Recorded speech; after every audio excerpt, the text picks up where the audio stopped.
All right, so right now we have finished the research of our customer avatar and of our target audience. And with that being said, we have to go for the next very important part of the email copywriting, which obviously is the basic structure of an email copy, right? What does actually the email consist of? So let's get right into it. So the basic copy structure. So like I've said before, now that we have gone over the fundamentals, it's time to dive into the most exciting part, which is actually writing the copy itself. However, before we can craft great copy though, it's important to understand its basic structure. Every piece of copy follows a simple formula with three key parts. Okay, so every single copy, no matter if it's email copy, landing page, sales page, even webinar, right? Even scripts for webinars, scripts for videos consist of three fundamental parts. And these are hook, body, and call to action. Now we'll go right over them in a detail. So, the hook. People are bombarded with information all day, every day. Thanks to social media and endless reels, attention spans are shorter than ever. If your copy doesn't grab attention immediately, it gets ignored. And this is where your hook comes in. The hook is the first thing your audience sees, and it has one job only: to get them interested enough to keep on reading. So let's put it very simple, right?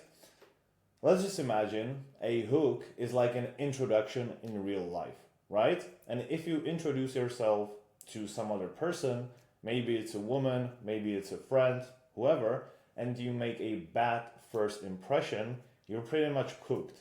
And it's the same with the hook in your copy. The only goal the hook has is to get the good first impression and to catch the attention of your reader.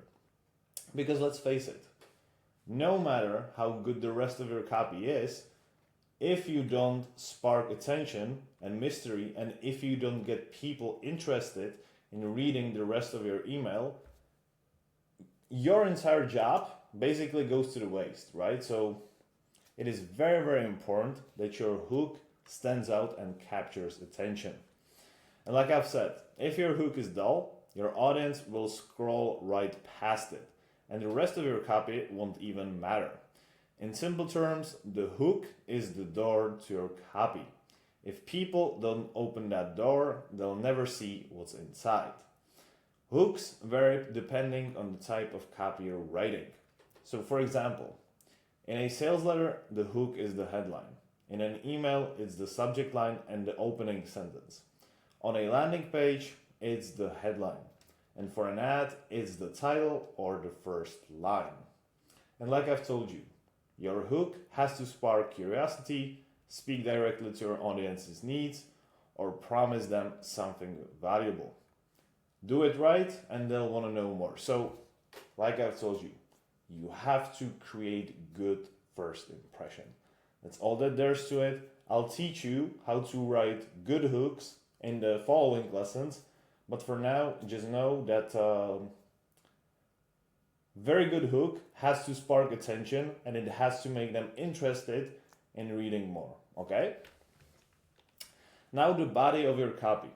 So the body of your copy is everything between the hook and the call to action. This is where you make your case, build trust, and show your audience why they need what you're offering. A simple structure for the body could be this. First, you identify your audience's problem. Then you amplify the problem by showing them the consequences of not solving it. And then, as a last thing, you offer your product or service as the solution. Keep it focused, clear, and persuasive. The goal is to guide the reader toward taking action. So,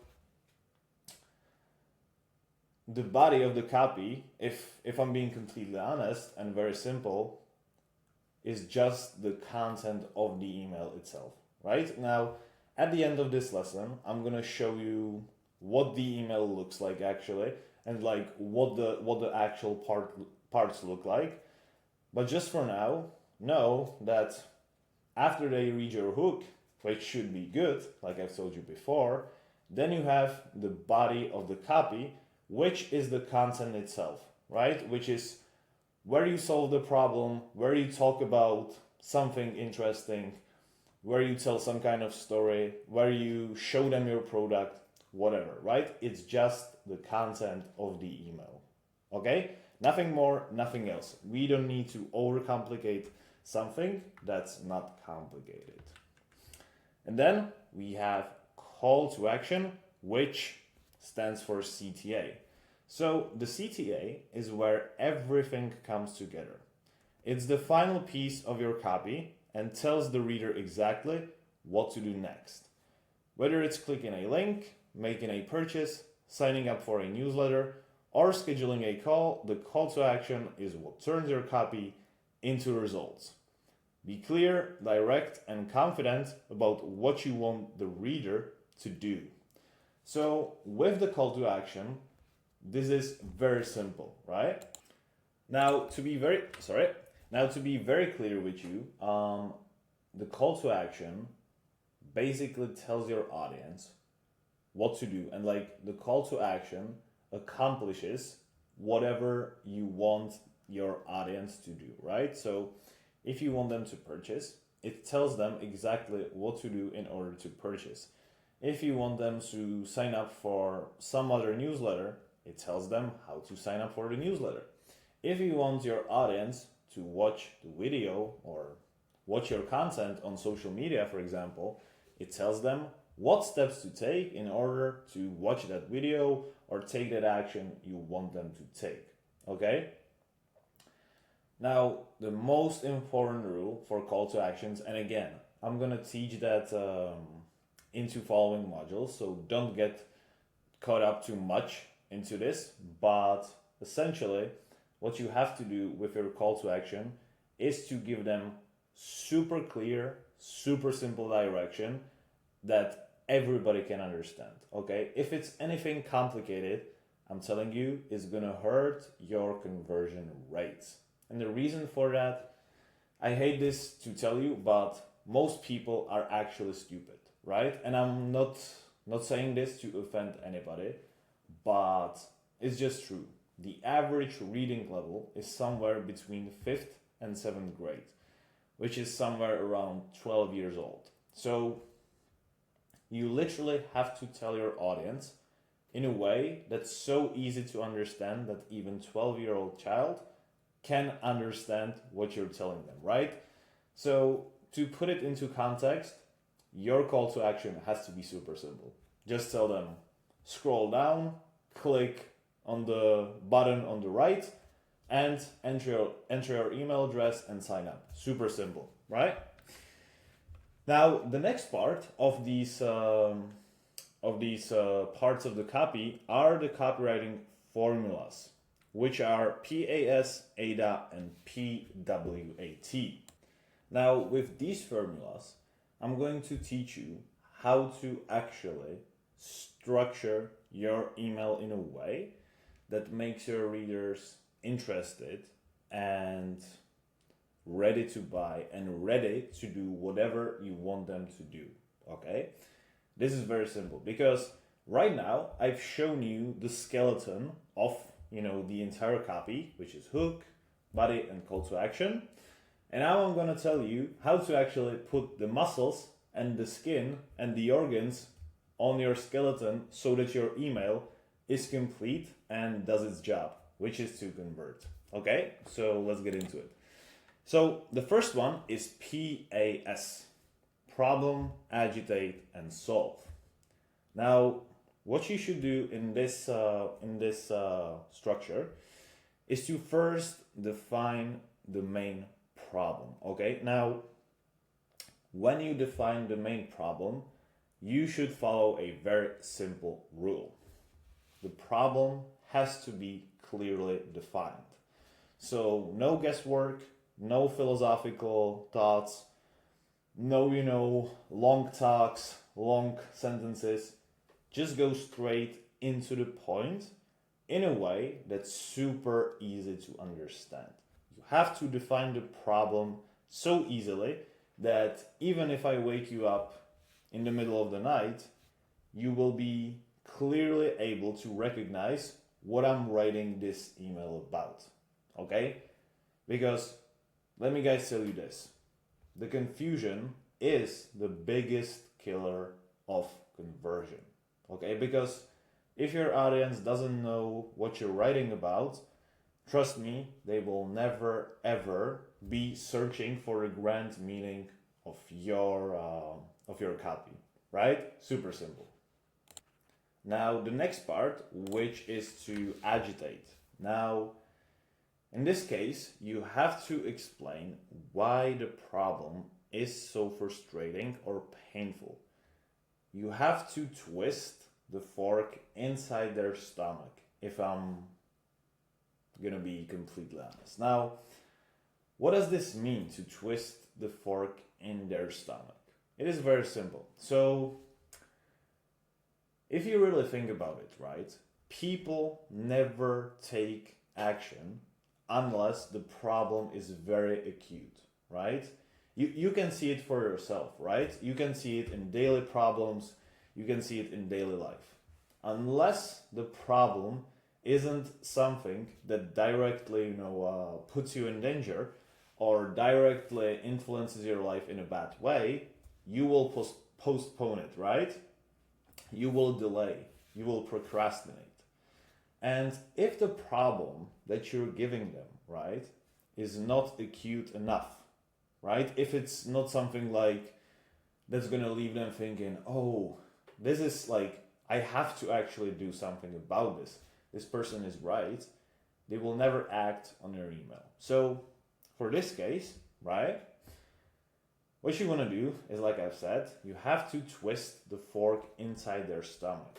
And how you do it? You do it by making the problem seem even worse than it really is. So let me give you an example, right? So let's say you've got a relationship coach that sells couples therapy, right? And you could say, that lack of communication with your partner is like, essential, and it's really bad if you don't communicate them because it might, leave them frustrated and the relationship is not going to be so good, which is like the main problem, right? However, if you agitate it, you could tell them, this could potentially, lead to divorce. Then you can feel like a complete loser, right? Then you can, your wife could get 50% of your net worth, right? You could become depressed, and because you become depressed, you can lose your job because you're not going to be motivated. And like in this way, right, you agitate the problem, you make it seem worse. And now here's the big part. If you make it seem worse and it's believable, that's very important, your audience will stop and notice, and they're going to be like, this guy or this girl, right, is actually true. And the way you want to do this is you want to provoke emotions, right? And you do that exactly by agitating the problem itself. Because if you agitate it, and if it looks really, really bad, then your audience is going to feel emotional. And guess what? People buy based on their emotions, and then they justify these emotions by their logic. It's not the other way around. So this is why you have to agitate. And the last part, which is solve. You simply show them how your product or service solves the problem and makes their life easier. Very simple. Okay? Now, the next part, AIDA, attention, interest, desire, and action. This is another framework that you can use, and it is very simple. So, attention. You have to grab their attention with a strong hook. So, this is what I've already told you. So what you do in this part is you get their attention, and by the way, I'm going to teach you how to actually grab the attention of your audience, so don't worry about that. But for now, you grab their attention by something that's unique, original, something that breaks the pattern of their thinking, right? So what it could be, one of the hooks I remember performed very well is when I wrote, "What if Conor McGregor was your dentist?" And like, if you read this, you're like, what the hell is this person even thinking? And because it breaks the pattern, it breaks your associations that you have with this person, you're very interested to see what's inside the email, right? And what I meant by this is that I was writing a promotion about a teeth whitening product. And I basically told them after they opened that there's a better way to fix your yellow teeth than to get knocked out, by boxer. So that's one of the ways you can do it. Then the next thing is interest. You simply build curiosity by talking about their needs or desires. Very simple. And the desire. You show them the benefits of your product and why they want it. Okay, so you simply tell them how the product is going to make their life better through you telling them real life scenarios that are going to be better as a result of your product. And then action, you simply finish the email with a clear call to action. Okay, very simple. Now PWAT, which stands for pain, why, agitate, and tease, which in my opinion, and by the way, I'm gonna teach you this formula in more depth, because I think this formula right here is the most effective formula to write emails in today's era. Okay, and I'll tell you why. So first, you highlight the pain or challenge your audience is experiencing, which you're already used from the PAS formula, right? You always should start the email with the problem or the pain your audience experiences. Now, the second part, which is a little bit different, is the why. And you tell them, you basically explain why the problem is happening, but you tell them in a way that tells them the reason why they believed this problem happens and this problem exists is not actually true, and there is a different reason. Okay, there is a different reason that that gives them this pain, and you have the solution for this pain. Okay, so to give you a clear example, let's say guys struggle to get laid. Okay, now hypothetically, right? I'm just making this up. Let's say they think that the reason why their problem exists is because they don't have money and they're not muscular. Okay, which is kind of true, but you are selling like a Instagram follower service, right? You're like an Instagram marketing agency that teaches people how to get followers and how to have better Instagram. And so what you do is you tell them you've been led to believe the false, right? You've been led to believe that this is all about muscles, but it's not actually true. It's because, and then you explain to them that the reason why they're not getting laid is because they have bad social media accounts. And because they have bad social media accounts, they're not getting the attention they want, and they're not getting the women or the partners they want. And you are here to give them the solution and solve their problem in a form of your Instagram, follower service. For example, so this is how you can kind of twist it, right? Now, the next thing is after you tell them why the reason why they think the problem exists is not true and you tell them the real root cause, then you agitate the problem, okay? Then you tell them, hey, look, if you don't solve this problem, this is what it could lead to. And you even agitate it to make them even more interested to take an action, okay? You tell them you really tell them this is really urgent pain, and if you don't solve it now, you are toasted, okay? And then you simply tease the solution. So you don't give them the solution in the email, you just give them the link to discover the solution that you've teased throughout the entire email. And like I've said, I'm gonna teach you this, so don't worry about that, okay? And yeah, that's pretty much it. Now, your action steps. This is very important. With these action steps, I want you to really raise your awareness as a copywriter, because if you can start developing your sense for a good copy, you're obviously going to be able to write a high-level copy yourself, right? But if you don't have the awareness, you will write bad copy. So this is why I created this exercise. So the exercise is going to be like this. So you will have to read through the email swipe file I provide you with and try to spot the basic copy structure or the more advanced structures in at least 20 emails. And like I've said, this will help you raise your awareness for a good copy, which will ultimately make you a better copywriter.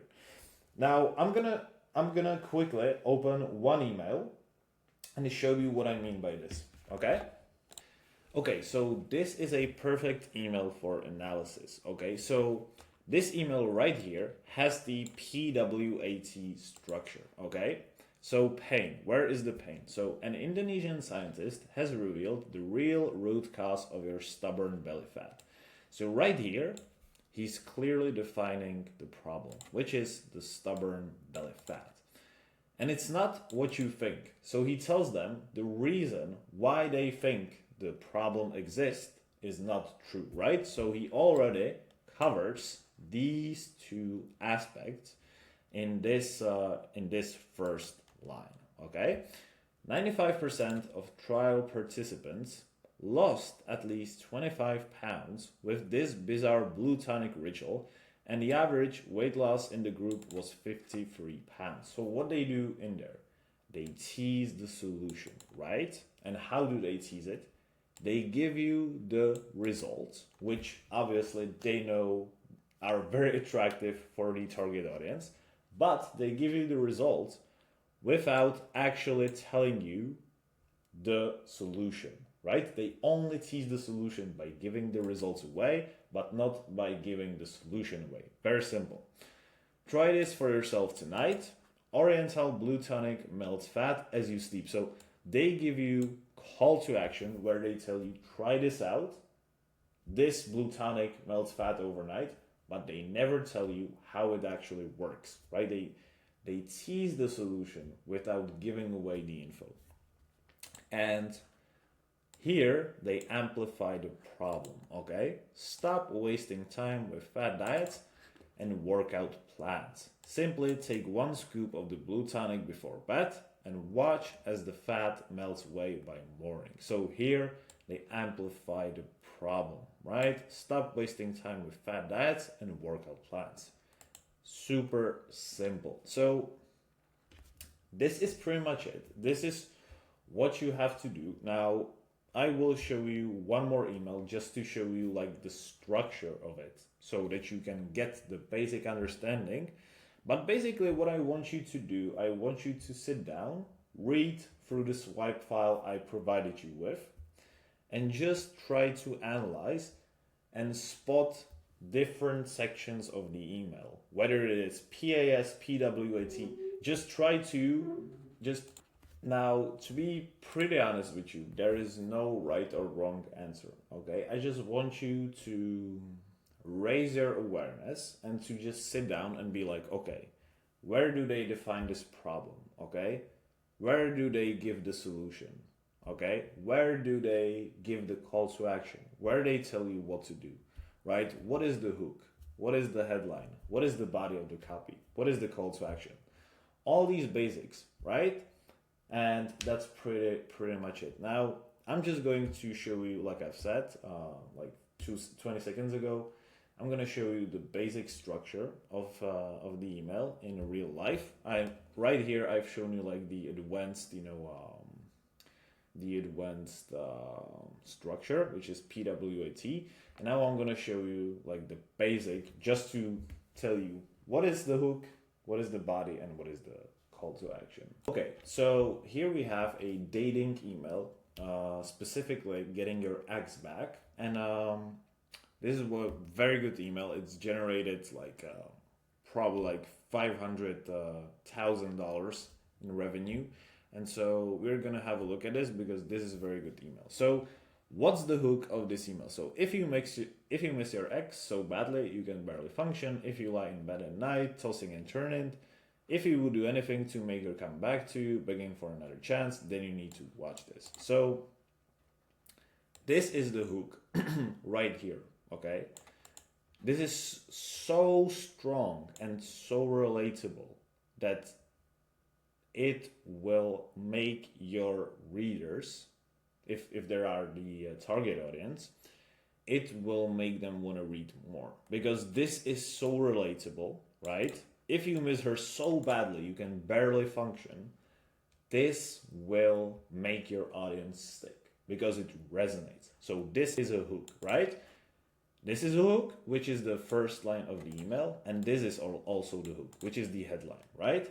The headline makes them open the email, and the first line of the email makes them want to read the email itself, makes them continue reading the email. Now, if you look at this, right, this entire thing, this entire content is the body of the email, and all these links, then you need to watch this. The only way to get your ex back. Get your ex back, proven 3-step system. Click here to watch. Watch the full video. Watch it now by clicking here. All of these are call to actions, okay? Now, some of the copies, which is again more advanced, have more call to actions throughout the copy, because the copywriters that already know what to do have the expertise to know where to put them. However, to give you a clear understanding of everything, right now, just focus on the most basic structure, okay? Which is hook, which is your headline of the email, which makes them open. Then the first line, which makes them want to read the rest of the email. Then the body of the email, right, which is basically the content of the email. And then the call to action at the end of the email, which tells them what to do, which is usually to click on a link. Okay, very simple, very strategic, and that's pretty much it. I look forward to speaking to you in the next lesson. And yeah, that's pretty much, guys.